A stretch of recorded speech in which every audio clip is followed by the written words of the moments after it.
Meet Arthur John Priest. No, he isn't famous for being a painter or for discovering some long-lost treasure.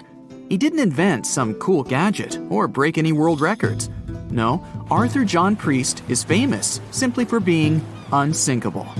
Proving one can be both lucky and unlucky at the same time, Priest was involved in and survived several mishaps at sea, including the fateful maiden voyage of the Titanic. Priest was not a rich man interested in sailing for pleasure. He was part of the working class, employed as a stoker or fireman, stuck for hours within the hot bowels of large steam-powered vessels. His job was dirty and difficult. He was responsible for keeping the furnaces lit, feeding them coal to ensure enough steam was produced for the engines to work. He had to be careful about not overheating the system or setting fire to the whole ship. The furnaces had to be carefully watched and constantly fed. He breathed it all in a while, working and fighting with the sweat and the dirt.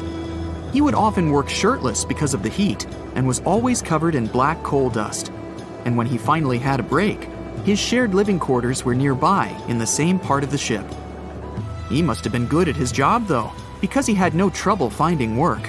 But wherever he went, bad luck seemed to follow. The first incident was a mild one. As a young man, Priest worked on the RMS Asturias. The passenger liner first set sail in 1907, traveling between Southampton in the UK to Buenos Aires in Argentina. At some point during its maiden voyage, the ship suffered a small collision. The damage was bad enough that the ship returned for repairs. Thankfully, there were no reports of any serious injuries. Priest, unfazed, simply went to work on another ship, but his bad luck lingered on the Asturias. In 1914, the Asturias became a hospital ship, helping care for sick men and women around Europe while bringing them home to England.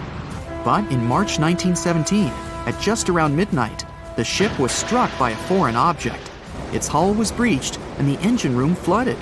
The captain ordered everyone to abandon the ship, sending crew, patients, and health staff scrambling for the lifeboats. The vessel was still moving, powering through the water because the main controls, located within the flooded engine room, could not be turned off. The captain refused to leave the ship while people were still trying to escape. He was able to aim the Asturias towards Bolt Head, where it finally hit land and couldn't sink. The remaining lifeboats were lowered and the final survivors made it to safety. When they studied the damage on the ship later, the Asturias was declared a total write-off. It might be hard to pin this particular disaster on Priest. After all, he wasn't even on the ship at the time. But it seemed that many of the ships on which he served were destined for trouble. His bad luck followed him to his next job on the RMS Olympic, a massive ocean liner. The Olympic was big. In fact, it had been designed and built as part of the fleet that included the Titanic. But with size came sacrifice. The Olympic was great at moving in one direction, but very difficult to handle when it needed to turn. It was September 1911. The Olympic was trying to alter its course. The Hawk, a smaller ship sailing nearby, didn't give the larger vessel enough room to maneuver, and the two slammed into each other. Because the Hawk was engineered to deal with potential confrontations when out at sea, its reinforced bow tore through the Olympic. Two large gashes appeared on the ocean liner's side. The propeller shaft was badly twisted, and worse, the ship began to take on water. Somehow, the Olympic made it to shore without sinking, and nobody was seriously hurt. Priest had no idea that this was just a small taste of what his future held for him. He next found employment on a brand new ship, a better ship, an unsinkable marvel that was said to be the biggest vessel to have ever been built. Yes, he was going to work on the Titanic. And what a job! It took 29 boilers, requiring 850 tons of coal a day to produce enough steam to power the Titanic. Priest was just one of 150 stokers toiling away in the ship's underbelly, keeping those fires burning day and night. He made around $30 a month. But on April 14, 1912, he would find himself flung from a world of extreme heat to one of blistering cold. At approximately 11:35 p.m., the crew spotted an iceberg. The Titanic tried to avoid it, but the alarm had been sounded too late. 5 minutes later, the two collided. The iceberg tore through the hull, and the once watertight compartments inside were badly ruptured. As the cold Atlantic water flooded in, the ship began to sink. Distress signals were sent, but the closest ship, the Carpathia, was over 3 hours away. In the dark of night and stuck in the middle of nowhere, the crew and passengers panicked. Those who could scrambled for the lifeboats. Others jumped into the icy waters. In total, only 706 survived that terrible night. Priest, at the time of the collision, was down in the ship's lower quarters. He was on break, relaxing from a hard day of work. And as the ship went down, so did his chances of survival. He and his fellow workers were in the most dangerous position on the ship. They had to make their way through a maze of corridors and gangways, some of which were flooded, in a mad dash to the deck. And then they faced the frigid water, jumping in and desperately swimming to safety. The ocean was so cold that Priest even suffered frostbite before finding his way onto a lifeboat. He was one of only 44 stokers to survive that night. After an experience like that, most of us would never set foot on a boat again. But Priest had to work. His next job also ended in disaster. He was offered employment on the HMS Alcantara. It went down in 1916, and Priest was again one of the few to make it to safety. He was badly wounded in the process. But he kept pressing his luck, and his next job as a stoker may have felt eerily familiar. He would be working on a ship built by the same people behind both the Olympic and the Titanic. And this ship, named the Britannic, was the biggest of the three. It was also believed to be a superior vessel, fitted with new safety features after the Titanic sank. For example, it had 48 open lifeboats, 46 of which were the largest ever used on a ship before. 2 of these were even motorized and equipped with special communication devices. The good news? The Britannic survived its first trip without incident. It was already doing better than the Titanic ever did. However, on November 21st, 1916, the Britannic was shaken by a loud explosion while traveling through the key channel in the Aegean Sea. The hull was damaged, and some of the compartments began to fill with water.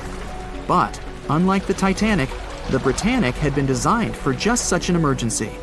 It had been fitted with 5 watertight bulkheads. Intact, these would help keep the ship safe and floating for a much longer period of time. But there was one issue. Portholes along the lower decks had foolishly been left open. As the ship tilted, the portholes let in water, which flooded the Britannic and hastened its descent into the sea. This effectively made those watertight bulkheads useless. The ship was going down fast, much faster, in fact, than the Titanic had sunk. 35 of the lifeboats were successfully launched, saving most on board. Of the 1,066 passengers and crew, 1,036 survived. Priest, his luck intact, was one of them. And yet, he still wasn't done with a life at sea. He accepted a position as a stoker on the Donegal. It was a smaller passenger ferry that had been converted for use as a hospital boat. In April 1917, it was struck by a foreign object while fleeing an unsafe situation, and though he suffered from a head injury, Priest was again one of the survivors. It took experiencing 2 collisions and 4 sinkings before Priest was finally ready to retire. In fact, he reportedly said he only gave it up because no one wanted to sail with him. Can you blame them? He would live out the rest of his life on dry land in Southampton, England, with his wife Annie and their 3 sons. But Arthur John Priest would always be remembered as the unsinkable stoker.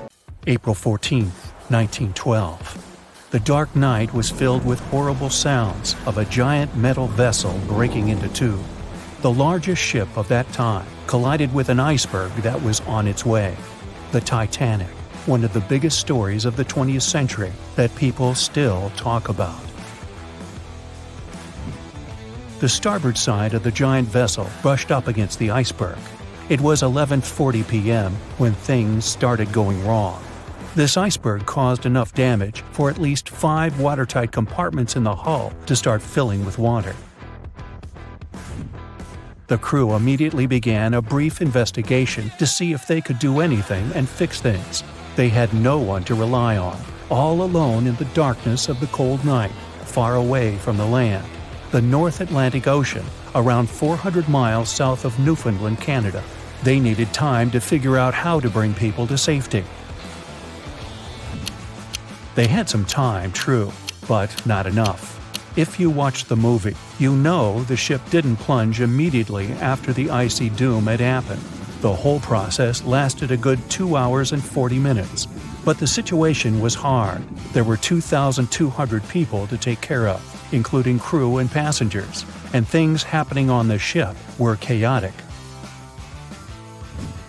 The chief designer, Thomas Andrews, soon realized they wouldn't be able to stay afloat. By midnight, the entire crew had begun preparing the lifeboats for launch. They had 20 boats with space for only 1,178 people, which was just a bit more than 50% of the people on board. The order was to get women and children to safety first. Crewmen were there to row and guide the boats. The scene over the next 2 hours gradually started escalating. The crew members had a task to wake up passengers and warn them something bad was happening. They wanted to place them into a fleet of lifeboats as soon as possible.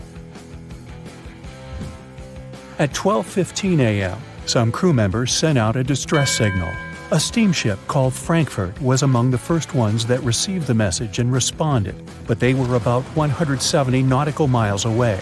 Some other ships also got the message and offered their assistance, but sadly, they were too far away as well. At 12:20 a.m., the Cunard liner Carpathia got a distress signal from the Titanic and changed its course right away. They were 58 miles away at the time, and it would take them more than 3 hours to get there. 20 minutes later, the crew was lowering the first lifeboat. It was carrying only 27 passengers, although it had room for 65. Many of the lifeboats that were launched first were well below capacity. Crew members were worried, thinking the Davids wouldn't be able to hold a fully loaded lifeboat. And in the beginning, many passengers were just too afraid to leave the ship. They still thought Titanic was unsinkable and couldn't imagine the scenario that was going to happen 1 to 2 hours later. The crew was firing the first of 8 distress rockets. Unsuccessful. No one was close enough to help. By 1:20 a.m., they lowered 10 lifeboats. Number 8 had only 28 people in it. One of the passengers on the number 10 was 9-week-old Melvina Dean. She would later become the last survivor who lived until 2009 and turned 97. It was 2 a.m. already. 3 of the collapsible boats were the only lifeboats that remained on the ship. The bow of the vessel had sunk low and had tipped far under the surface. People around it could now clearly see stern propellers above the water. Crew members were lowering collapsible lifeboat D from the roof of the officers' quarters with over 20 passengers in it. As the ship's bow went under, the water was washing collapsible A from the deck. Those 20 people were struggling because their boat was partly filled with water. As crew members were trying to release collapsible B, it fell. Before they righted it, the water swept it off the ship. 30 passengers still managed to find safety on the overturned lifeboat. At 2:17 a.m., the ship's wireless operator decided to transmit one last distress call. A minute later, the light on the ship finally went out. Titanic and all left on board plunged into darkness. The bow continued to sink, and the stern was rising higher above the surface, which placed great strain on the midsection. Horrible sounds were filling the night. Titanic, this massive, legendary ship so many people placed their hopes in and were excited about, broke into 2 between the 3rd and 4th funnels. Reports would speculate it took about 6 minutes for the bow section to reach the ocean bottom. The stern settled back in the water before it rose again into a vertical position. It remained in this situation until it finally disappeared into the ocean. At 2:20 a.m., the stern apparently retained air inside, and water pressure crushed it as it went down. The stern landed about 2,000 feet away from the bow. People consider the Titanic the fastest ship in the world. They thought it was unsinkable because 4 of its compartments could be flooded, and that still wouldn't cause a critical loss of buoyancy. Its life was problematic since its beginning. While the ship was leaving port, it moved within a couple of feet of the steamer New York. It managed to safely pass by, which was a huge relief for all those worried passengers massed on the ship's decks. Titanic sailed off on the 10th of April. Its first journey was across the highly competitive Atlantic route. On the launch day, the Titanic became the biggest movable object in the history of humankind, 882 feet long, 92 feet wide. Not that big if you compare it with today's ships. The biggest cruise ship in the world today is Royal Caribbean's Symphony of the Seas, which is roughly 5 times the size of Titanic. If you put that ship in a vertical position, it would be nearly as tall as the Empire State Building, which is 1,250 feet without antennas. But Titanic was a huge attraction back in its time. At one moment of their journey, they stopped in France, after which they made another stop in Ireland. Once the final passengers boarded, the massive ship set out at full speed for their final destination, New York City. 4 days after the beginning of its journey, Titanic failed to divert its course from a huge iceberg, the story we all know about. Only 700 people survived, and most of them were women and children. The night was extremely cold, 1 hour and 20 minutes after Titanic had gone down to the bottom of the ocean. Survivors weren't even sure someone was coming to save them. Finally, they saw the light. It was Carpathia coming towards them. They came for the people in the lifeboats. The crew brought them aboard and pulled a handful of other passengers out of the water. Many ships tried to contact Titanic a few hours after it sank. Their messages were never returned. Later, when there was an investigation of what really happened, they discovered the Leyland liner California had been less than 20 miles away when Titanic was sinking. But the crew didn't hear the distress signals coming from Titanic because their radio operator was off duty. Countries from both sides of the Atlantic were shocked and horrified when they heard details of what happened to Titanic. They decided to make changes to ship operations, rules that would help avoid such events in the future. They held the first International Convention for Safety of Life at Sea, where they adopted rules for every ship to have lifeboat space for each passenger on board. Also, lifeboat drills became mandatory. They also decided to establish an international ice patrol. Its main role was to monitor icebergs in the North Atlantic shipping lanes. Ships also needed to maintain a 24-hour radio watch. Titanic wasn't built alone. Because of the size of this magnificent ship and all the new equipment it required, it would have been too expensive as a one-off. So the team built the Titanic alongside 2 sister ships, and both of them had eventful lifetimes. RMS Olympic came first. It was launched in 1910, and for a whole year was the biggest liner in the world. The Britannic was another sister ship that sailed for a while before it too ended down on the ocean bottom. But only Titanic became a legend and one of the most fascinating stories of modern history. Can you guess how many theories of the Titanic's sinking exist? Right, loads, including a theory of my own, which I'm going to share with you today. And then you can decide which one seems most likely to you. One Piece theory.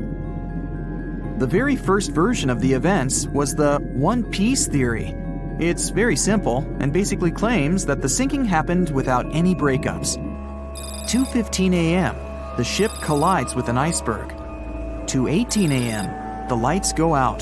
The ship reaches an angle of 45 degrees and then quickly begins its final plunge into the ocean depths. 2:20 a.m., only about 3 minutes later, the RMS Titanic disappears under the surface of the ocean for good. The liner doesn't break, it just goes down as a whole piece. Of course, this can't be true. In April 1912, the Titanic was not only the largest ship in the world, but also the largest ship ever built. It's hard to believe that such a heavy vessel could have gone down without breaking. That's just impossible. Well, I mean, you can't blame the theorists. Before we found the wreckage, there were no other theories. Wait a minute, or were there? The day after the disaster, the survivors gave their interviews.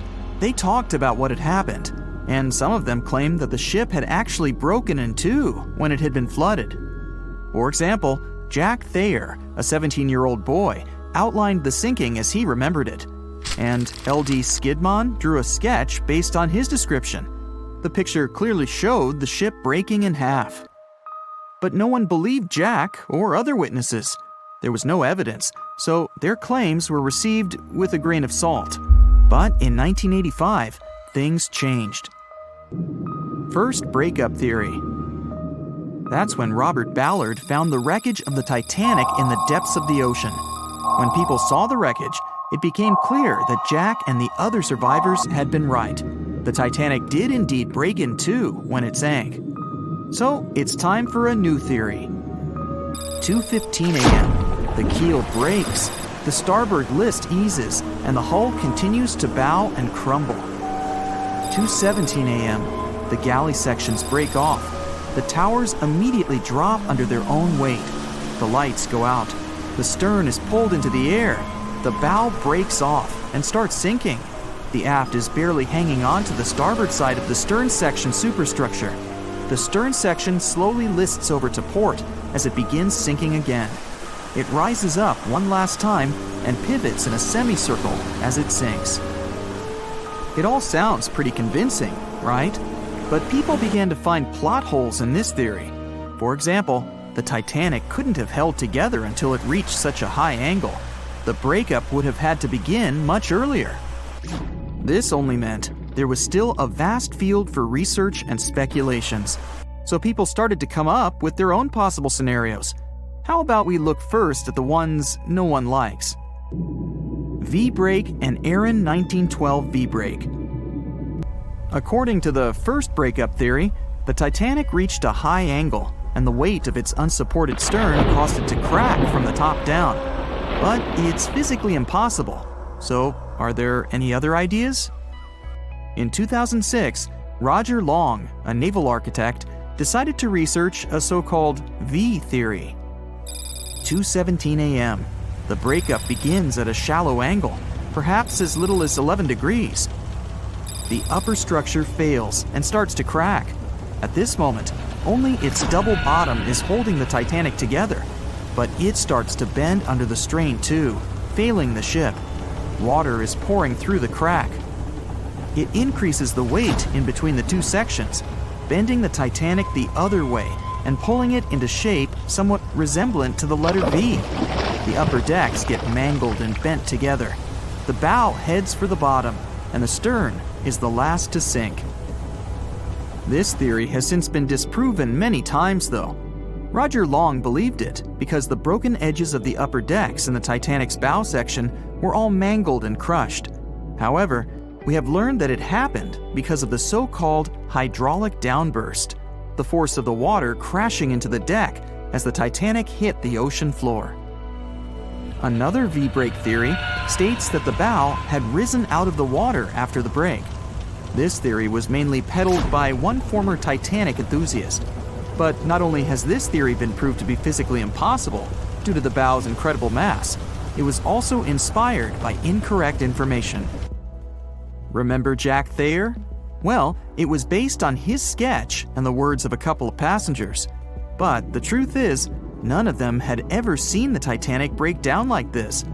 Jack himself even stated in an interview that the sketch was completely out of context to what he had actually seen. It was drawn by a passenger on the Carpathia, the ship that received the Titanic's distress signal and came to its aid. It couldn't be used as evidence. Now that we know this, let's move on to the theories that most people believe in. James Cameron's banana peel theory. Who hasn't seen the legendary movie about the Titanic, right? It became the leader of the 70th Academy Awards ceremony in the number of nominations and awards, and deservedly so. But did you know that James Cameron had been interested in the Titanic for many years and studied the ship's history? His books and research are very detailed, and he even came up with his own version of the events. It's called the banana split theory, and this is actually what you could see in the movie. Here's how it goes. The Titanic reaches a 23-degree angle and fractures down to the keel. The double bottom acts as a hinge as the stern falls down. When the double bottom fails, the bow and the stern separate.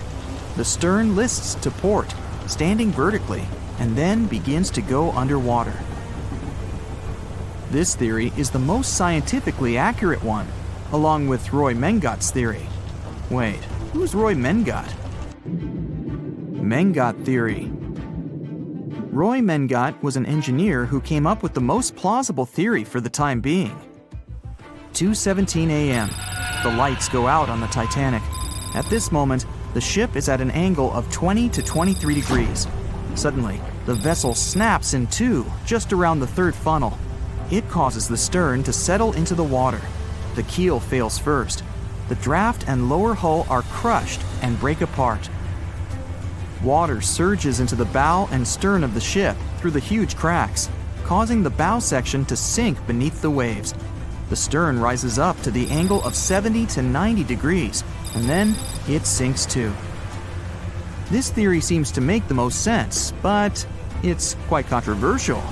The survivors who saw the breakup stated that the stern had settled back with the bow completely missing. Mengat's theory, however, contradicts that statement, while James Cameron's scenario takes this into account. Are you thinking what I'm thinking? The truth must be somewhere in the middle. My version. Now, as promised, I'll provide you with my version of the events. Well, it's not really my theory, more like a combination of Roy Mengat's and James Cameron's ones. I believe that James Cameron was right about the breakup. 2:17 a.m. The ship is at a high angle. The lights go out. Then it snaps into two pieces. The bow starts sinking. The double bottom is still attached to the stern for a minute or so. Once the double bottom fails, the two parts separate and the bow goes down. Then, as Mengat said, the stern rises up at a high angle, and then it begins to sink vertically. It might have actually happened because the survivors stated that they had seen a clean break. This means it couldn't be hidden. And they had also seen the stern staying vertically in the air for a long enough time, probably a few minutes, before disappearing. Anyways, all of these are just speculations. Regardless of how the Titanic broke apart and sank, it was a great tragedy. It's already been 110 years since the Titanic collided with an iceberg and sank. Did you know that in 2022, the Blue Star Line Company is completing the construction of an exact replica of the Titanic? Called the Titanic II liner, the ship will be sent sailing along the same route with 2,400 people on board. Let's hope that everything goes well for them. The Megalodon was the biggest shark to ever live. Not only that, it's one of the biggest fish and the largest predator in Earth's history. They've been known to reach lengths of up to a whopping 70 feet. That's over 3 times longer than the biggest great white shark on record. The females have also been found to be around twice the size of the males. The Megalodon could swallow a small car without it even touching its teeth, if cars had been around that. Its teeth could grow to over 7 inches long. It looks like we're going to need a bigger boat, and best make it steel-plated, as this shark can easily gnaw its way through ships. The underwater terror could bite a ship clean in half, with the highest bite force ever calculated for any animal, living or extinct. The force of its ferocious bite was up to 40,000 pounds. That's around 108,000 times the strength of a human's and 10 times the force of a modern crocodile's bite. Its chomp is so strong that it makes the T-Rex's bite look about as powerful as my granny's after she's taken her dentures out. In fact, the Meg was so big and powerful that it had no natural predators. It was the uncrowned king of the seas, swimming freely from ocean to ocean. This cosmopolitan creature was found all over the world, from America to Europe and Australia to Japan, assuming there were countries back then. Meg fossils have been found on every continent except Antarctica. Everybody skips Antarctica. Science tells us that the Megalodon went extinct over 3.6 million years ago. But could they still be alive at the deepest depths of the ocean? Only around 80% of the ocean has been explored, and its deepest point, the Mariana Trench, is over 7 miles down. So who knows what's lurking at the bottom? If you did manage to make it down, it is unlikely that you'll run into a Meg, though. The sharks, like us, preferred warmer coastal waters. Deep ocean living would be too cold for the beasts, and food would be scarce. Their entire bodies would also have to evolve to avoid being squished by the enormous water pressure down there. It's unlikely they're still around, but not impossible. Some good news, if you do run into one, is that the shark is pretty unlikely to eat you. You are way too small a meal for the Megalodon, even if you have a couple of friends with you. This guy eats whales that are over 50 feet long. If you're having a beach party, though, it's a different story. In a beach full of swimmers, the shark very well might creep up, scooping several humans into its giant mouth without even chewing. But wait, let's rewind. How does the shark take down a 50-foot whale? It first bites off its fins, making the whale unable to swim away. It then casually munches it down piece by piece. Because of their size, sharks had to consume over a ton of food every single day just to sustain themselves, like me. All that food made the Megalodon extremely heavy. They range from anywhere between 50 to over 100 tons. For context, that's around the same as 7 to 16 adult male African elephants. To fit all this food in, their jaws had to open pretty wide. A Megalodon's jaw could span 9 by 11 feet wide. That's easily big enough to swallow 2 adult humans side by side. The fearsome name Megalodon comes from 2 Greek words, mega meaning big and odont meaning tooth. So combined, they mean what? Big tooth. And it certainly lives up to its name. Just one of its chompers is the same size as a human head. It had 276 humongous teeth in total across 5 terrifying rows. In all of history, only a couple of saber-toothed cats and the T-Rex had consistently bigger teeth. Now that's a showdown I'd like to watch.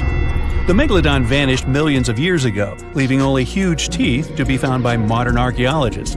They literally disappeared with very few traces left. Scientists believe that over time, sea levels dropped and the ocean temperatures went down rapidly. Over a third of all marine life was wiped out as the oceans cooled, and a number of animals at the bottom of the food chain plummeted. This had a catastrophic effect on the hungry predators at the top. Sorry guys. It became way too cold for these sun-loving sharks too, which made it difficult for them to reproduce since they gave birth in warm waters. The Megalodon is usually described as a sort of giant great white shark, but this is just a common myth. In fact, the ancestors of today's great white existed at the same time as the Meg. But they weren't best buddies, and were even in competition with each other.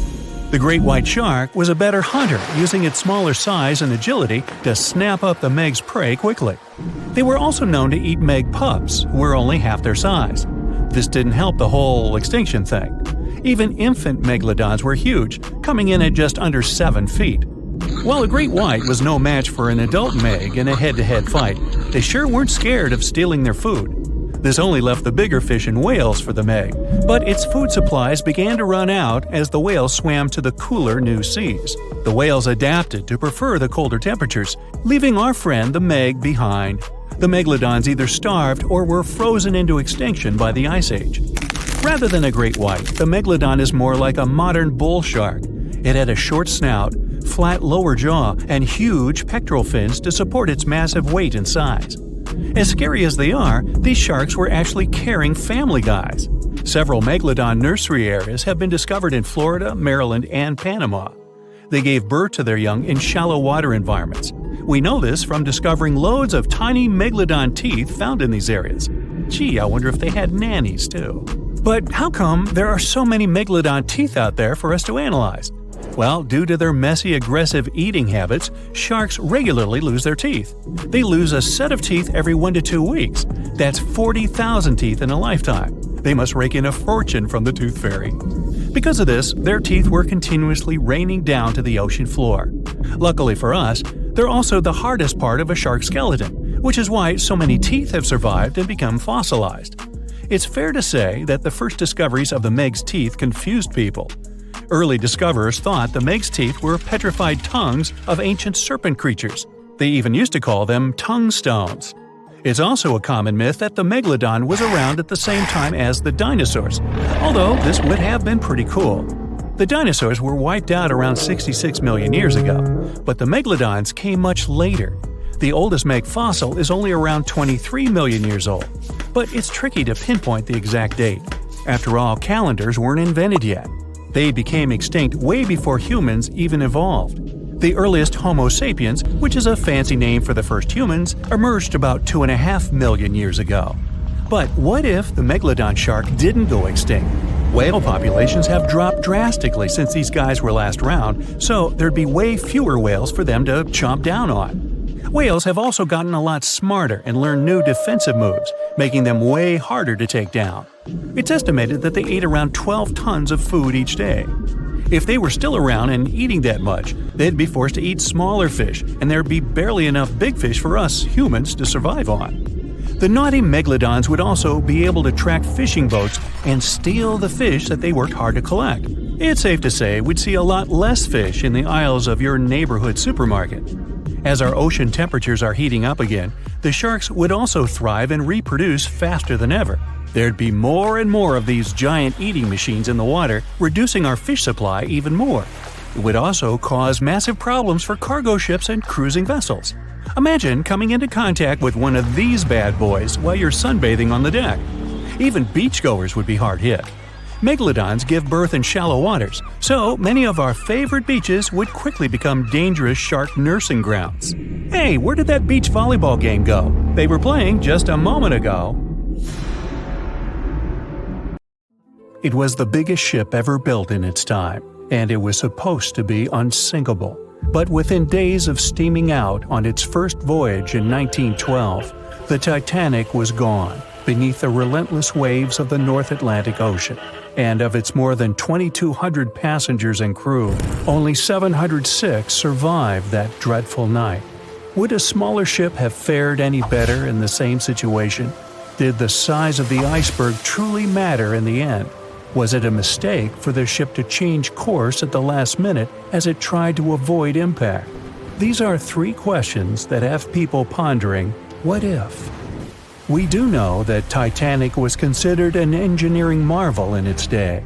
Designed by Thomas Andrews for the British shipping company White Star Line, it was just over 880 feet long and 175 feet tall.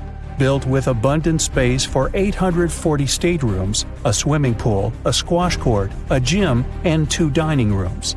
But it was below deck that one of its most impressive new features could be found. Titanic's hull was divided into 16 compartments designed to be watertight. Up to 4 of these compartments could take on water in the event of a breach, with the remaining 12 helping to keep the damaged ship afloat. It was thanks to these compartments that the ship was regarded as unsinkable. Rumor has it that Philip Frank, White Star Line's vice president, even declared, "There is no danger that Titanic will sink. The boat is unsinkable, and nothing but inconvenience will be suffered by the passengers." On April 14, 1912, that proved to be mistaken when Titanic struck an iceberg. As ice ripped along the ship's hull, several of those watertight compartments ruptured. It took only 2.5 hours for Titanic to sink. Did the size of the iceberg that hit Titanic seal its fate? Would a bigger or smaller iceberg have made any difference? Icebergs come in a wide variety of shapes and sizes. They are pieces of ice that have broken away from glaciers or ice shelves in the Arctic and Antarctic, and are now wandering across the ocean until they eventually melt. One of the tallest icebergs ever found would have easily dwarfed Titanic. Discovered in 1957, it was 550 feet high. That's close to the height of the Washington Monument. Imagine ramming into something that big. Smaller icebergs, though, can turn out just as dangerous. Some are the size of houses and called bergy bits. Others, closer to the size of a car, are called growlers. These can be much harder for ships and boats to locate, making them more difficult to avoid. And though smaller, they can produce a lot of damage when hit. It's also critical to recall that icebergs are always bigger than they seem, with the majority of their mass lurking below the ocean surface. In fact, over 80% of an iceberg's volume is underwater. Most of its sharp, jagged edges cannot be seen. Roam too close, and you risk damaging your ship's hull. Because Titanic had little notice of its impending doom, a smaller iceberg, struck at the same angle, could still have been enough to bring that mighty ship down. Now, it's possible that had the iceberg been larger, it would have been spotted sooner. Titanic might have had time to alter course and avoid the impact. But missing that one iceberg would not have guaranteed Titanic's safety. It was traveling in a dangerous stretch of the Atlantic called Iceberg Alley.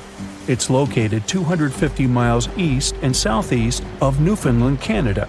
Behind one iceberg, there could be another, and another after that. And so the crew on board had to remain very attentive to avoid several potential collisions, not just one. A smaller ship might have been better suited for the trip. Titanic's size was certainly a challenge when it came to steering. In fact, it had just left her dock in Southampton when it nearly collided with another smaller ocean liner, the SS New York, missing it by just 2 feet. The gigantic steamship was obviously not made for maneuvering quickly in tight quarters. A ship that size required time and space to change course. But when it comes to ships versus icebergs, a ship's size doesn't always matter. The Islander was a steamship designed to travel the Inside Passage in Alaska. In the summer of 1901, it struck an iceberg, which tore a hole in the front portion or bow of the ship. The vessel did not sink right away, and the crew tried to steer it to safety. Ultimately, its bow completely submerged, and its stern was lifted up and out of the water.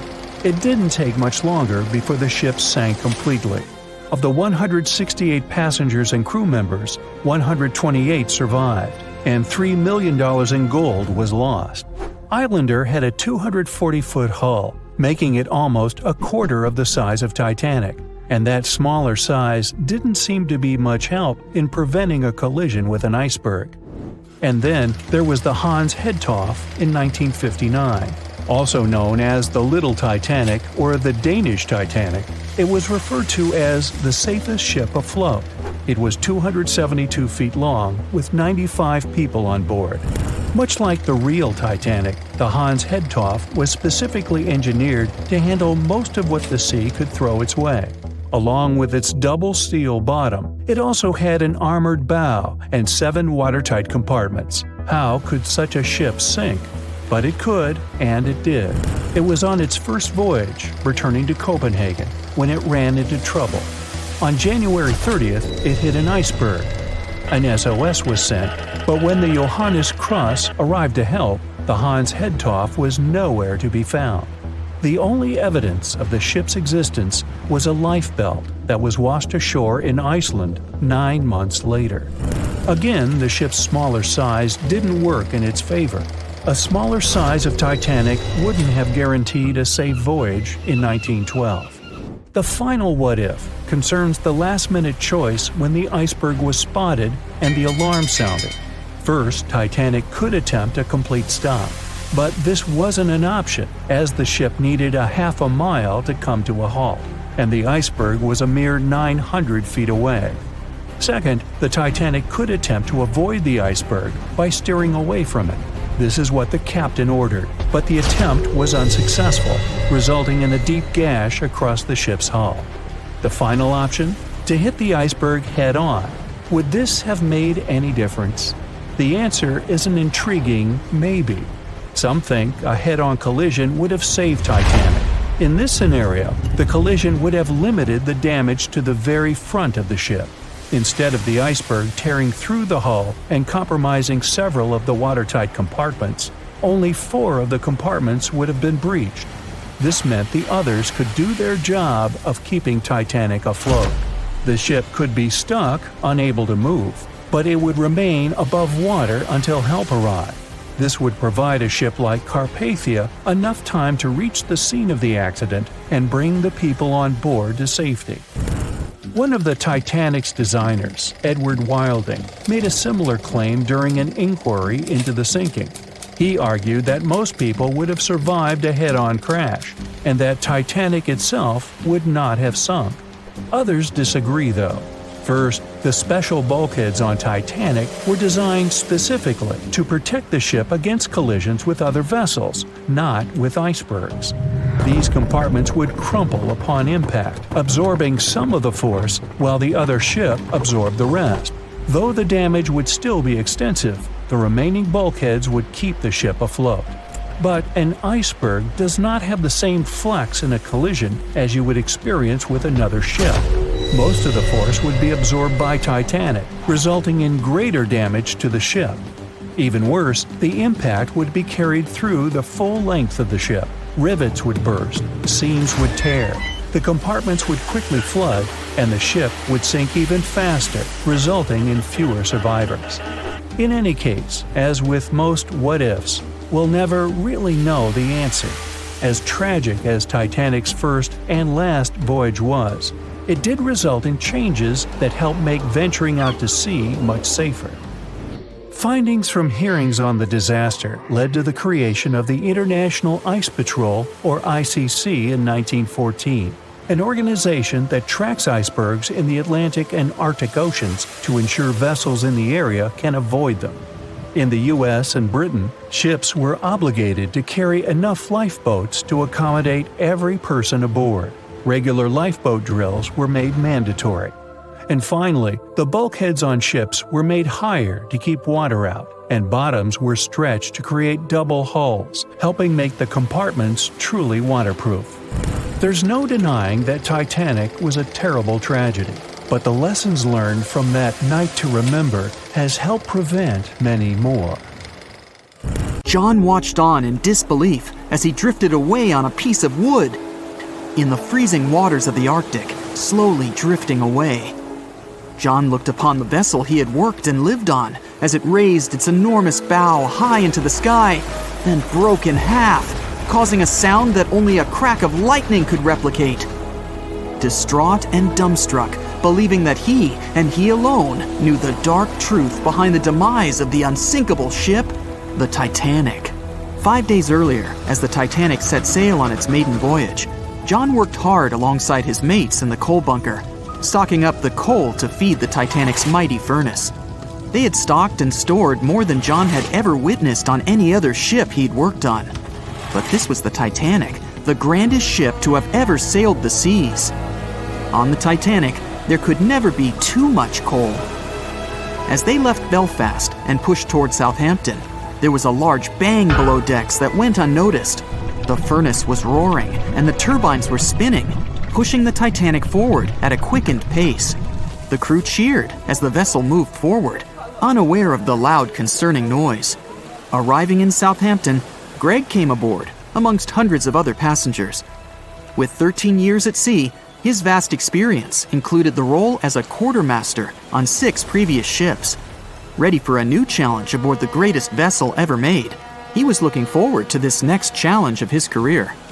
Greg came with a wealth of experience, especially with sailing through the Arctic. His role was vital within the crew, understanding the seas around the North Pole. He would be a key lookout as they set to cross the perilous path of the iceberg alley. Greg had some concerns regarding the voyage. The Earth's orbit was remarkably close to the sun and the moon, causing higher tides. This would make icebergs more prominent, drifting them further away and towards the route of the Titanic as they journeyed to New York. Assessing the lookout tower and inspecting the available gear, Greg found no binoculars. This made him concerned, but the sailors just laughed at Greg. "If the deck is short on ice cubes, we'll be sure to plow right through a berg to resupply." A sailor laughed. Greg didn't share this sentiment. Eager to find out why they had been left short-handed on equipment, since he had such a vital role on the ship, Greg inquired further. Sadly, the officer with the keys to the binocular supply cupboard had been removed from the crew at the last minute. Greg couldn't believe something of this importance had been overlooked. For such a mighty ship with so many people aboard and crossing in a particularly perilous path, this just didn't make sense. But not wanting to be fined for breaking into the ship's property, Greg let it slide, hoping that they wouldn't need the binoculars in the end. Ultimately, if there were icebergs expected, a warning call would be made to the captain, informing of any concerns. Little did Greg know that a warning had been received, notifying of the dangers that awaited, but the telegram didn't provide the required prefix, which would have ensured direct delivery to the captain. So, the critical warning was just overlooked. John and his crew below decks prepared for departure, stoking the engines. He noticed an essence of thick exhaust, far too heavy than what would be expected from the furnaces. The crew searched throughout the lower decks. Following a thorough search, they managed to locate the cause of the exhaust. It was an ignited pile of coal within a coal bunker. Unknown when it had ignited, a buildup of coal had clearly been smoldering, slowly growing in size. The amount of smoldering coal was concerning. The alarm was raised, alerting an officer to review the matter. The officer assessed the damage and confirmed with the captain that it was deemed to be of little concern, as only minor damage had been caused. John was unsure of this assessment, as he knew that in confined spaces, surrounded by iron bulkheads, an oven-like environment arises that intensifies the heat with time. But the Titanic would power forward, making no sense to John as they had only just departed from Southampton. He was sure they would have turned back. John and his crew were ordered to shovel the already lit coal into the furnace and continue shoveling until all the smoldering contents would be contained. It was a possible but painstaking task that could take the entire journey. The continuous intake of coal would ensure the turbines would spin at a constant, accelerated pace, not what the Titanic was designed for. It was meant to be a luxurious passenger liner and not for breaking speed records. However, the crew would find enthusiasm in not only acknowledging the Titanic as unsinkable, but also as the fastest. John and his crew continued to shovel the coal into the furnace for several days. The temperature within the bow was becoming hotter every day. The bulkhead's contained heat was so severe that it became weak at the seams in the iron walls and rivets. 2 more days, lads, just 2 more days. John was laughing, trying to raise the spirits of his mates as they were working tirelessly. But as they were all laughing, joking, and looking forward to dry land, they unknowingly approached their final destination. The Titanic was speeding through the calm sea. Greg looked ahead, above in the lookout tower, keeping a keen eye out as they were in iceberg territory now. Even though the way seemed clear, false horizons could occur, creating confusion about how far objects in the distance truly were. As they were traveling in the Gulf Stream waters into the colder Labrador Current, air columns cooled from the bottom upwards, creating a thermal inversion. This incredibly high air pressure ensured fog wasn't present, providing a deceptively clear outlook. But the thermal inversion can also create optical illusions, showing the horizon further away, appearing higher in the distance, or masking whatever objects that could come before it. These false horizons could easily hide any icebergs that could be approaching. Greg knew the perils of a calm sea in the Arctic, preferring the rough waters, where it's easier to detect icebergs within waves. Peering from the lookout, Greg was looking towards the dark abyss ahead. Suddenly, within 1 mile directly in front, a formidable image quickly emerged from the dark waters surrounding. "Iceberg, right ahead!" Greg yelled to his mate, who quickly called to the helm and directed them to steer hard to starboard. The helmsman received the call. In the heat of the moment, he turned the wheel counterclockwise. He then realized he'd turned the wheel the wrong way and quickly went in the opposite direction. The ship aimed towards the iceberg, veering to the port side whilst reducing speed. Although there was a delay in turning the wheel, since there was a short distance from the signal and the fast pace that they sailed at, it may not have made a difference. As they approached the iceberg, it appeared as though they'd miss it, but over 87% of an iceberg is underwater. And as they came along the side, the hidden ice underneath hit the port side bow, piercing the side of the hull with a 12-square-foot tear. The ship shook, with all aboard aware that something was amiss. Amongst the confusion and fear, they were oblivious of the damage. As they gathered their bearings, 6 out of 16 compartments were quickly filling up with seawater. The hull could only withstand 4 compartments filling before sinking. Time was ticking as the Titanic made its descent into the depths. The weakened bulkhead with heated steel pillars and rivets broke under the pressure and sudden change of temperature from the ice-cold water. The call was made to abandon the ship. Lifeboats were prepared to be released, while help signals were sent out to nearby ships. The radio operator was guiltily sitting, constantly calling out to a nearby ship that had been in contact with the Titanic recently. There was steady communication with this ship over the past few days, providing warnings of icebergs since the Titanic departed from Southampton. The final warning message received was just 1 hour ago. Upon receiving the final warning, the operator ignorantly responded, "Shut up," with the assumption that their warnings of icebergs were pointless. Following this unfortunate response, the ship turned their radio off and provided radio silence. The closest ship that was responding to their distress signals was 500 miles away, too far to provide any assistance in time. There were countless mistakes that caused the Titanic's watery end, whether they contributed directly or from sheer ignorance. The most tragic of them was the number of people aboard the ship, 2,224 of them. There were only enough lifeboats provided to rescue 1,178, barely half of the people. It was September 12, 1990.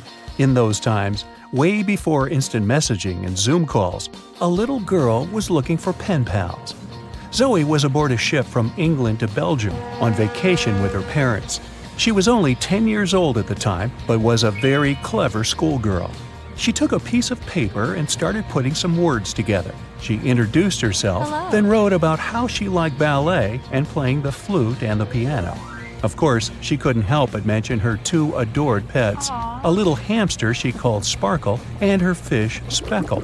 She also put down the address at which she could be reached in case someone was interested in writing back to her. But alas, she was at sea. Who could she send this message to? An interesting idea came to her mind. She carefully placed her letter in a plastic bottle, tightly closed the lid to protect it from the water, and threw it into the sea. The little girl's excitement faded away over the years as she didn't receive a response. Maybe the bottle got stuck somewhere. Maybe it was swallowed by some big, scary sea creature. Or maybe the water actually poked through the plastic cap and destroyed her message.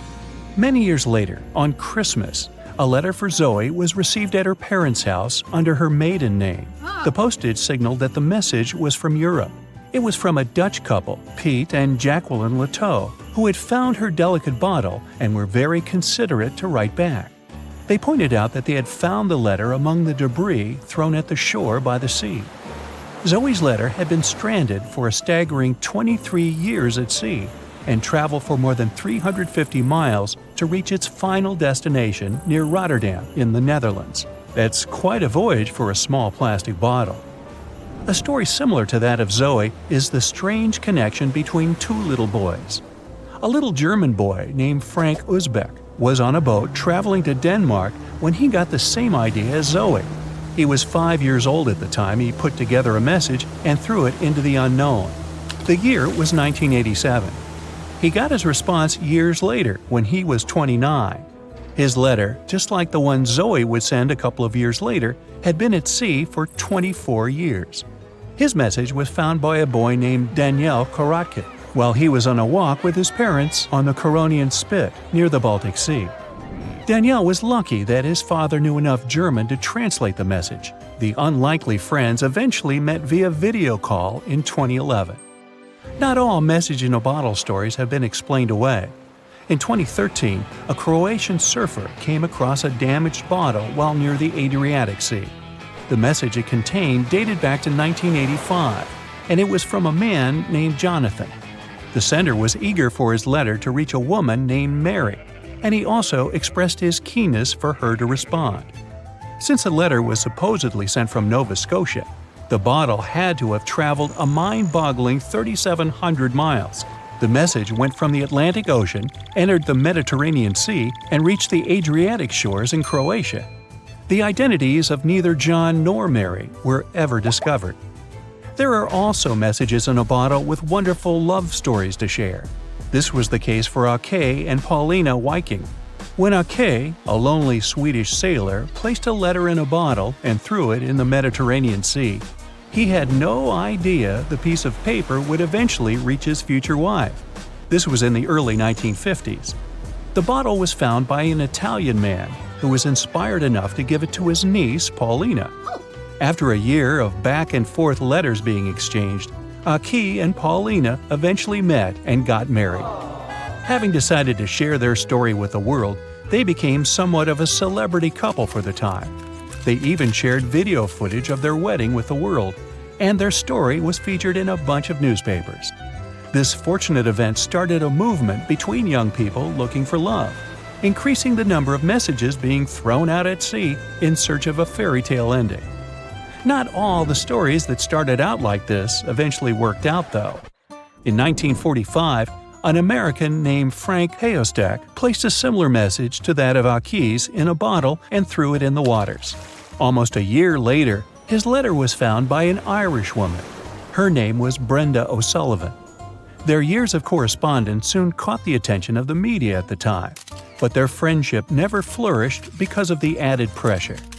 They eventually met in person when Frank traveled to Ireland, but he didn't stay for long, and they eventually got out of touch with each other. After Titanic met its strange ending, many bottles containing secret messages started to surface. Almost all of them proved to be counterfeited, apart from one letter. Years after Titanic had sunk in the icy Atlantic waters, a bottle was found on the Irish shores.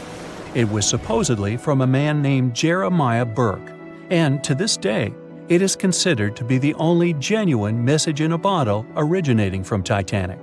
The piece of paper simply stated the sender's name and the location, the Titanic, accompanied by the word goodbye.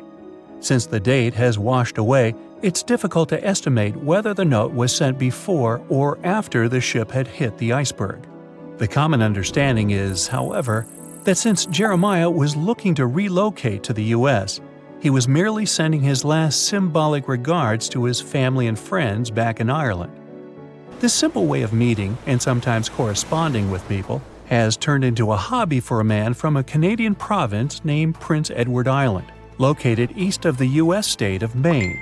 This man, Harold Hackett, claims to have sent over 4,000 bottles into the Atlantic Ocean since 1996. He also claims to have received many responses from all over the world, including letters from people in Europe, like France and Germany, but also from the Bahamas or even Africa. This unlikely pastime earns him about 150 Christmas cards from his pen pals each year. To this day, he refuses to add his phone number to any of his letters. This way, he ensures that if people ever want to contact him, the only means of doing so is via a written letter. He's also studied the best times to send the messages in the water based on the direction of the winds and the currents. Now, some bottles spend a whole lifetime at sea after being cast away by their sender. It was the case for a British man that wrote a message and placed it into a bottle before throwing it in the English Channel in 1914. His name was Thomas Hughes, and he wanted to direct the message to his wife, but was polite enough to write a letter to whoever got their hands on the bottle first, asking them to redirect the piece of paper accordingly. The bottle didn't reach his wife, since it was found 85 years later on the Essex coast. The man that stumbled upon the bottle was kind enough to reach out to the family and place the message in possession of Thomas's daughter. And 85 years isn't the longest time for a small bottle to be cruising the waves. A scientist named Hunter Brown was studying currents in the North Sea when this idea came to his mind. He placed the same message in almost 2,000 bottles and requested the unlikely recipient that they write back with the location of their discovery. He thought this method would help him better understand the layout of the North Sea currents.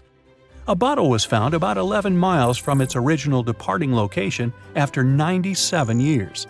To this day, more than 300 of the original bottles relating to Hunter Brown's project eventually made it to the shore. Not all of the messages that were found in bottles got replied to via physical letters. Oliver van de Walle threw a bottle containing a letter on the English coast while he was on vacation with his family. He was 14 at the time. 33 years later, a woman reached out on Facebook claiming she had gotten his message and tracked him down through his social media profile.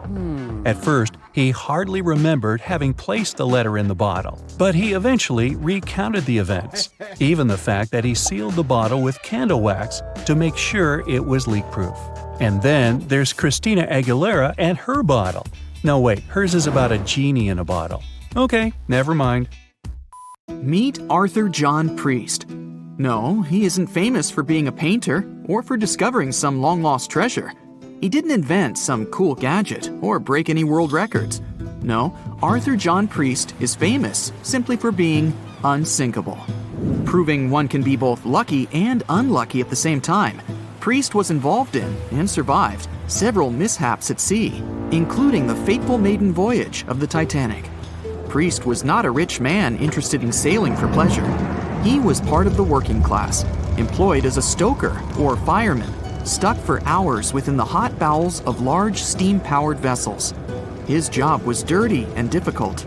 He was responsible for keeping the furnaces lit, feeding them coal to ensure enough steam was produced for the engines to work.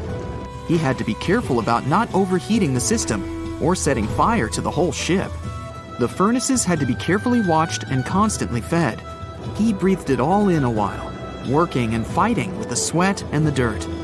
He would often work shirtless because of the heat and was always covered in black coal dust. And when he finally had a break, his shared living quarters were nearby in the same part of the ship. He must have been good at his job, though, because he had no trouble finding work. But wherever he went, bad luck seemed to follow. The first incident was a mild one. As a young man, Priest worked on the RMS Asturias. The passenger liner first set sail in 1907, traveling between Southampton in the UK to Buenos Aires in Argentina. At some point during its maiden voyage, the ship suffered a small collision. The damage was bad enough that the ship returned for repairs. Thankfully, there were no reports of any serious injuries. Priest, unfazed, simply went to work on another ship, but his bad luck lingered on the Asturias. In 1914, the Asturias became a hospital ship, helping care for sick men and women around Europe while bringing them home to England. But in March 1917, at just around midnight, the ship was struck by a foreign object. Its hull was breached and the engine room flooded. The captain ordered everyone to abandon the ship, sending crew, patients, and health staff scrambling for the lifeboats. The vessel was still moving, powering through the water because the main controls, located within the flooded engine room, could not be turned off. The captain refused to leave the ship while people were still trying to escape. He was able to aim the Asturias towards Bolt Head, where it finally hit land and couldn't sink. The remaining lifeboats were lowered and the final survivors made it to safety. When they studied the damage on the ship later, the Asturias was declared a total write-off. It might be hard to pin this particular disaster on Priest. After all, he wasn't even on the ship at the time. But it seemed that many of the ships on which he served were destined for trouble. His bad luck followed him to his next job on the RMS Olympic, a massive ocean liner. The Olympic was big. In fact, it had been designed and built as part of the fleet that included the Titanic. But with size came sacrifice. The Olympic was great at moving in one direction, but very difficult to handle when it needed to turn. It was September 1911. The Olympic was trying to alter its course. The Hawk, a smaller ship sailing nearby, didn't give the larger vessel enough room to maneuver, and the two slammed into each other. Because the Hawk was engineered to deal with potential confrontations when out at sea, its reinforced bow tore through the Olympic. Two large gashes appeared on the ocean liner's side. The propeller shaft was badly twisted, and worse, the ship began to take on water. Somehow, the Olympic made it to shore without sinking, and nobody was seriously hurt. Priest had no idea that this was just a small taste of what his future held for him.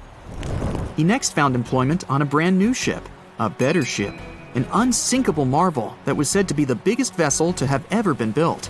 Yes, he was going to work on the Titanic. And what a job! It took 29 boilers, requiring 850 tons of coal a day to produce enough steam to power the Titanic. Priest was just one of 150 stokers toiling away in the ship's underbelly, keeping those fires burning day and night. He made around $30 a month. But on April 14, 1912, he would find himself flung from a world of extreme heat to one of blistering cold. At approximately 11:35 p.m., the crew spotted an iceberg. The Titanic tried to avoid it, but the alarm had been sounded too late. 5 minutes later, the two collided. The iceberg tore through the hull, and the once watertight compartments inside were badly ruptured. As the cold Atlantic water flooded in, the ship began to sink. Distress signals were sent, but the closest ship, the Carpathia, was over 3 hours away. In the dark of night and stuck in the middle of nowhere, the crew and passengers panicked. Those who could scrambled for the lifeboats. Others jumped into the icy waters. In total, only 706 survived that terrible night. Priest, at the time of the collision, was down in the ship's lower quarters. He was on break, relaxing from a hard day of work. And as the ship went down, so did his chances of survival. He and his fellow workers were in the most dangerous position on the ship. They had to make their way through a maze of corridors and gangways, some of which were flooded, in a mad dash to the deck. And then they faced the frigid water, jumping in and desperately swimming to safety. The ocean was so cold that Priest even suffered frostbite before finding his way onto a lifeboat. He was one of only 44 stokers to survive that night. After an experience like that, most of us would never set foot on a boat again. But Priest had to work. His next job also ended in disaster. He was offered employment on the HMS Alcantara. It went down in 1916, and Priest was again one of the few to make it to safety. He was badly wounded in the process. But he kept pressing his luck, and his next job as a stoker may have felt eerily familiar. He would be working on a ship built by the same people behind both the Olympic and the Titanic. And this ship, named the Britannic, was the biggest of the three. It was also believed to be a superior vessel, fitted with new safety features after the Titanic sank. For example, it had 48 open lifeboats, 46 of which were the largest ever used on a ship before. 2 of these were even motorized and equipped with special communication devices. The good news? The Britannic survived its first trip without incident. It was already doing better than the Titanic ever did. However, on November 21st, 1916, the Britannic was shaken by a loud explosion while traveling through the key channel in the Aegean Sea. The hull was damaged, and some of the compartments began to fill with water. But, unlike the Titanic, the Britannic had been designed for just such an emergency. It had been fitted with 5 watertight bulkheads. Intact, these would help keep the ship safe and floating for a much longer period of time. But there was one issue. Portholes along the lower decks had foolishly been left open. As the ship tilted, the portholes let in water, which flooded the Britannic and hastened its descent into the sea. This effectively made those watertight bulkheads useless. The ship was going down fast, much faster, in fact, than the Titanic had sunk. 35 of the lifeboats were successfully launched, saving most on board. Of the 1,066 passengers and crew, 1,036 survived. Priest, his luck intact, was one of them. And yet, he still wasn't done with a life at sea. He accepted a position as a stoker on the Donegal. It was a smaller passenger ferry that had been converted for use as a hospital boat. In April 1917, it was struck by a foreign object while fleeing an unsafe situation, and though he suffered from a head injury, Priest was again one of the survivors. It took experiencing 2 collisions and 4 sinkings before Priest was finally ready to retire. In fact, he reportedly said he only gave it up because no one wanted to sail with him. Can you blame them? He would live out the rest of his life on dry land in Southampton, England, with his wife Annie and their 3 sons. But Arthur John Priest would always be remembered as the unsinkable stoker. Lights, camera, action! Many of us can't even imagine a world without movies, but sharks probably don't feel the same. A study revealed that the global population of sharks and rays took a nosedive by more than 71% between 1970 and 2018. And guess who's feeling a bit fishy about it? None other than legendary filmmaker Steven Spielberg. Let's take a look at what Jaws got wrong about these toothy creatures. Sharks are not vengeful. In Jaws: The Revenge, the great white shark takes on the role of a vengeful villain, seeking revenge against the humans who dared to cross its path. Let's set the record straight. Sharks don't possess the cognitive capacity for grudges or revenge plots. They're simple creatures following their instincts, reacting to their environment, and doing their sharky thing. It means that these animals don't target humans as prey. The movie made us a little more cautious during beach outings, painting the great white shark as a human-seeking missile of hunger. Most shark attacks occur due to cases of mistaken identity, where a curious shark mistakes a splashing swimmer for a delectable seal or other marine critters. The great white shark in the movie is portrayed as a remorseless, mindless beast driven solely by its insatiable appetite for carnage. In reality, sharks are intelligent and curious creatures, playing crucial roles in maintaining the delicate balance of our ocean's ecosystems. Plus, they aren't all the same.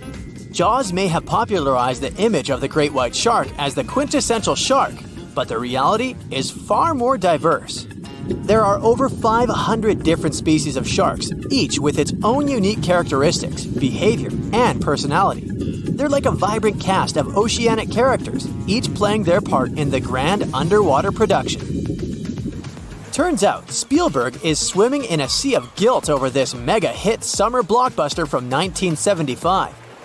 In an interview, the director, who was just a newbie at the time, expressed his concern about the film's unintended consequences on shark populations. Now, before we blame Spielberg for all the woes of the deep blue, let's dive deeper into the details. Some experts argue that people would have been fishing for sharks regardless of the movie. I'll call this theory the Jaws myth. Sadly, it turns out that the most significant effect is the shark fin trade. They are also unintentionally caught in colossal numbers as accidental bycatch. Picture this. In unregulated areas of the Pacific Ocean, where 70% of the world's tuna is fished, baited nets as long as 100 miles are set to catch those sought-after fish. But guess what? These nets often end up snaring even more sharks than tuna. From the iconic da-dum, da-dum score to the legendary "you're gonna need a bigger boat" line, Jaws introduced sharks to the masses and instilled a primal fear in the public consciousness. The movie's reputation has been swimming in troubled waters due to its portrayal of these magnificent creatures as vengeful monsters. Jaws may have made us think twice about dipping our toes into the ocean, but it's crucial to remember that it's a work of fiction designed to entertain and thrill. Funny enough, decades later, Finding Nemo mentioned the fear Jaws imposed on the audience with a twist.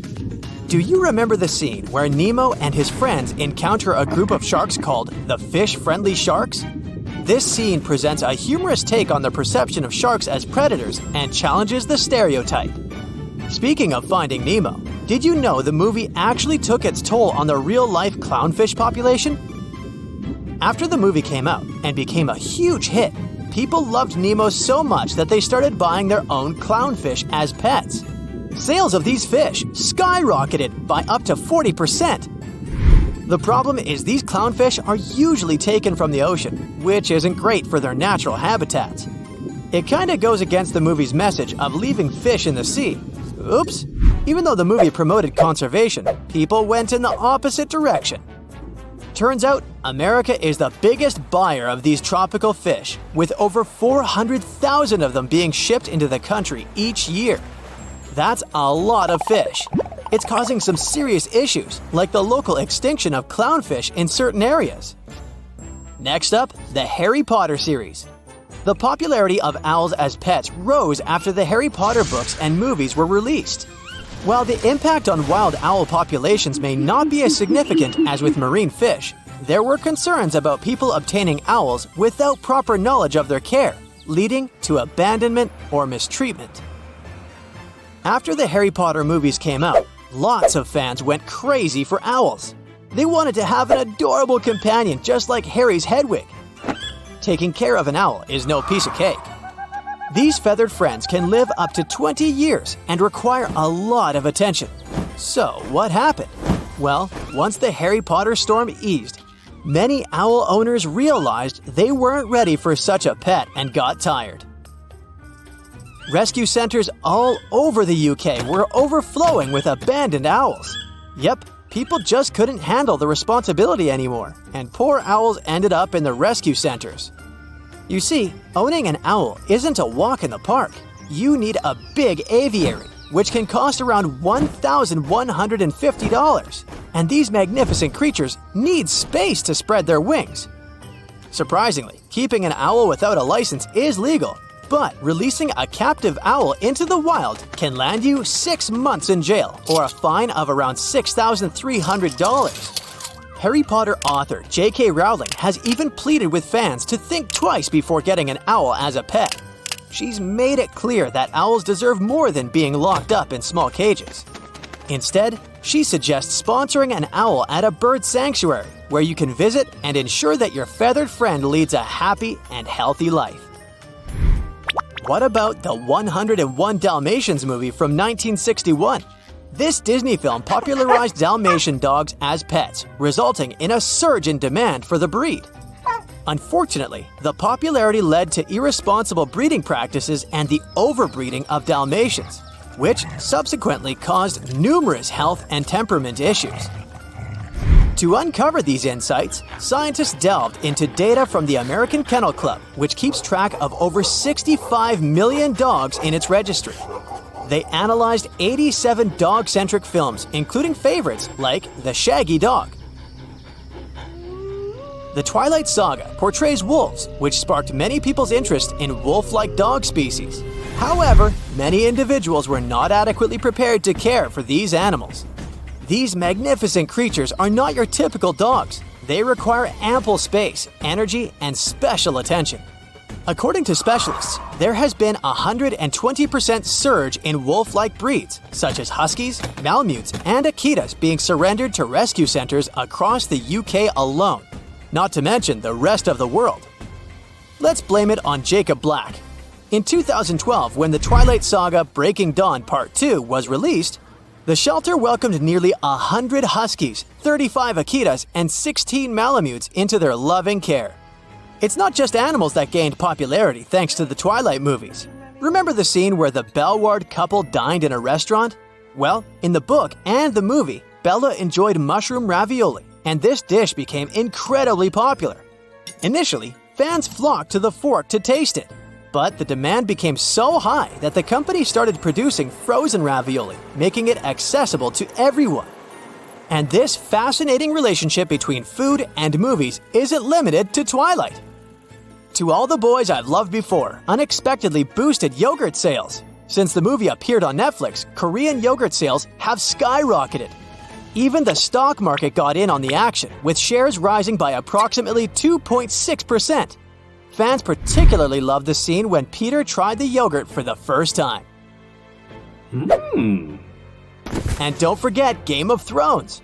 The popularity of the direwolf, a fictional species in the series, led to an increased demand for certain dog breeds resembling direwolves, like the Northern Inuit dog. I mean, this didn't directly impact wild wolf populations, but it did result in overbreeding and unethical practices. It seems like fantasy is a lot easier to handle than reality.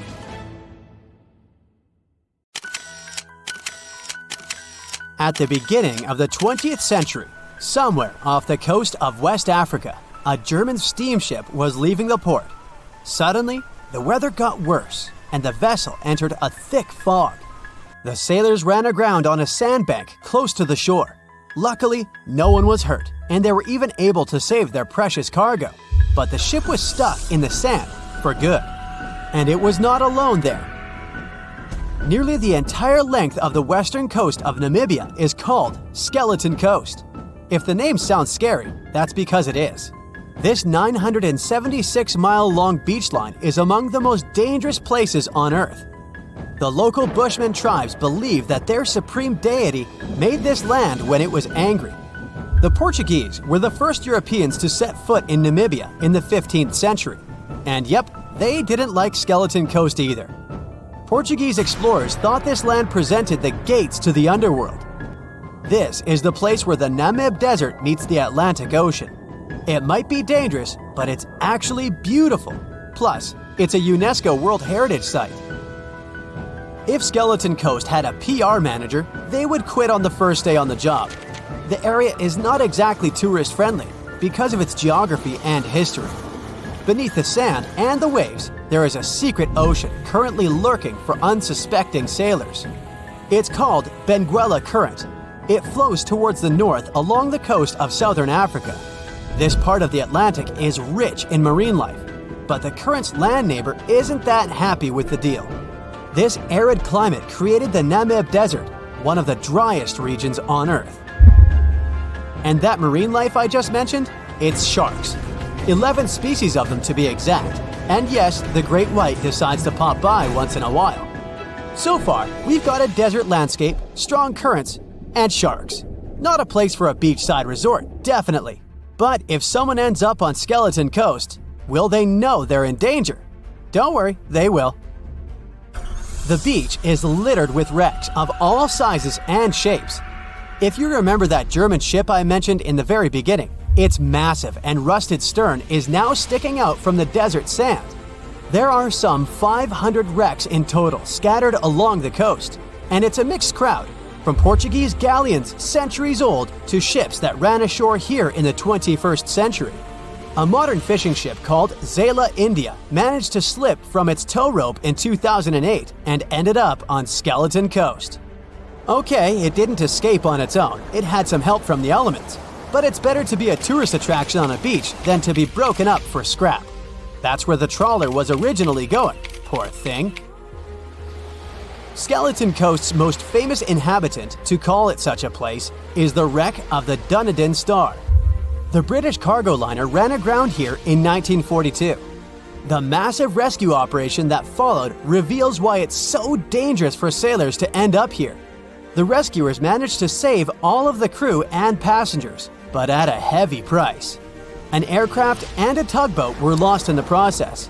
It took the last of the rescuers a full 2 months to return home to Cape Town. Why, you might wonder? One look at the map of the region reveals the reason. It's an endless sea of yellow, which is the sand. There are so few roads here, so Skeleton Coast is hard to reach by land. There are also legal obstacles. You need a special permit to drive into the area. But the skeletons in the name of the area don't only refer to ships, they also stand for animal bones. Most of these belong to whales and seals. Many animals have adapted to the area, so lions and hyenas roam the coastline in search of a meal. Yeah, now there are hungry lions as well, as if those sharks weren't enough. Other animals with a temporary residence on Skeleton Coast include elephants, cheetahs, leopards, and giraffes. In 1971, the Namibian authorities established a national park here, but except for surfers, after an adrenaline rush, they don't get many visitors. You can understand why. The Namib Desert is the oldest desert in the world, and it's not very tourist-friendly either. Those who travel to the region should pack sunscreen and a warm winter jacket. A weird combo, right? Well, not so much when you think that during the day, temperatures soar over 110 degrees Fahrenheit. At night, the air temperature drops below freezing. What a climate roller coaster! And that's not the final danger. Yep, there's more. Remember how that German ship got lost in thick fog? Yeah, it wasn't a one-off event. Because of the region's climate, fog shows up frequently. Sailors should cover their ears now, but this fog is actually good for wildlife. This is their only source of water in the Namib Desert. Reptiles and mammals have adapted to the harsh climate. They use as little water as possible. Shifting sands, thick fog, strong currents, lions, and sharks. Not the stuff you would put in a tourist booklet, but Skeleton Coast isn't the only beach on Earth you wouldn't want to spend your vacation on. I will take you to Cape Tribulation in Australia. The area covers some 48 square miles in the northwestern part of the continent. And no, the area is not as dry as Skeleton Coast. It's part of the Daintree rainforest. You could say that here, it is the rainforest, not the desert that meets the ocean. The beach at Cape Tribulation is straight from a postcard. But looks can be deceiving. Australia? Probably sharks. No, crocodiles are out here to get you if you decide to go for a dip in the sea. There are saltwater crocodiles that the locals call salties. Well, that's a cute nickname for such a dangerous reptile. And it's not just them. The wildlife seems to have a beef with visitors. From October to June, the waters around Cape Tribulation are full of box jellyfish. Their venom affects the human cardiovascular system. When touched by a jellyfish out at sea, swimmers won't have enough time to reach land for help. Vinegar helps neutralize the sting, so you might want to keep a spare bottle in your luggage. Crocodiles and jellyfish sound dangerous, but there's one more animal you should look after. It's the wild boar. It might sound funny, but you won't laugh when you're being chased by one of these across the beach. 21 million wild boars live in Australia. They're mostly active at night, making it even more dangerous if they charge at you. The best defense is running in circles. Wild boars can't cut corners well. That's probably why we don't see many of them taking up careers as race drivers. Cape Tribulation has one last danger installed for you, and it's not an animal. Out here, even the trees are plotting against visitors. The stinging tree got its name for a reason. If you try to pick one of its beautiful red berries, it'll fight back. Its prickles are like tiny glass shards. The less than pleasant effect on your skin will last for a month. Then there is this wait a while bush. Who keeps naming them like this? This long vine has spikes that grab hold and just don't let go. They are so strong they can pull a human off a horse. You'll have to wait for someone to come by and save you from this thorny grabber. If you are about to cross this Australian beach from the vacation list, hold on for a second. Tourism is booming here. The local authorities have restricted access to all of the danger zones. Visitors go swimming in dreamy water holes that are surrounded by lush vegetation. There are even ropes to swing from. Now, that's a beach you can finally relax.